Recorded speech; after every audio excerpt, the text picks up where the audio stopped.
High. তো আজকে তোমাদেরকে আমি দেখাবো যে ঘরেই তোমরা কিভাবে মশলা করতে পারবো। আমার বাড়িতে কোনোদিনও যেন মশলা আগে হয়তো খেয়েছে মা, আমি আমার মনে নাই, যবে থেকে আমি জানি আহ, মা কিন্তু ঘরেই প্রত্যেকটা মশলা বাড়িতেই বানায়। আগে তো লঙ্কার গুঁড়োও বানাতো, কিন্তু লঙ্কার গুঁড়োটা বানাতে গিয়ে একবার কি ঝাঁজ এসেছিল না খেয়ে, তবে থেকে আর বানাই না, প্রচুর ঝাঁজ হয়।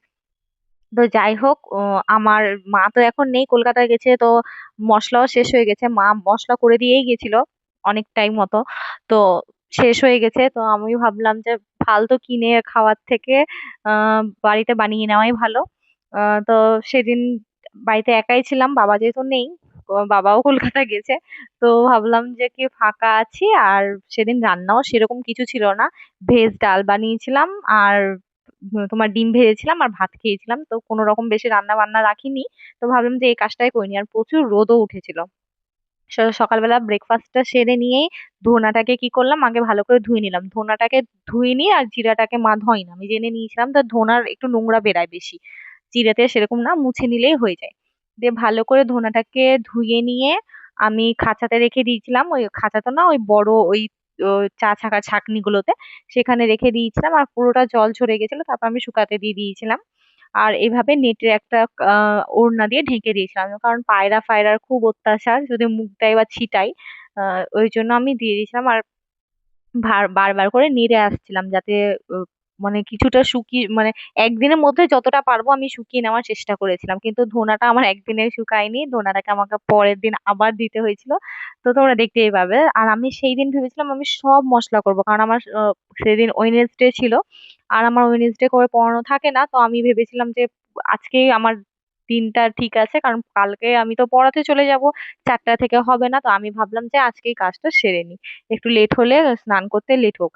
তো আমি ধোনাটাকে নেড়ে নেমে গিয়েছিলাম, দিয়ে জিরাটাকে ভাবলাম যে বাড়িতে আমি করে নিই।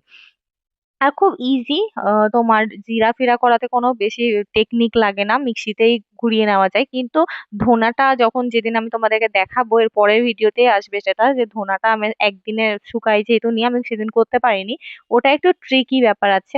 তো তোমাদেরকে সেটাও দেখাবো। তো দেখো, আমি ভালো করে হাত দিয়ে দিয়ে দেখে নিচ্ছিলাম যে কতটা তোমার ধোনাটা মানে স্মুথ হয়েছে।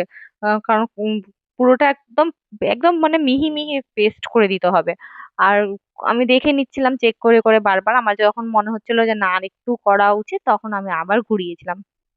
আর বাড়িতে ধনা জিরের গুঁড়ো যদি খাও না, স্বাদও ভালো হয় খাবার দাবারে। তা এখন তো কিনতেও পাওয়া যায়, ওটা কোনো ব্যাপার না, কিনেও তোমরা খেতে পারো।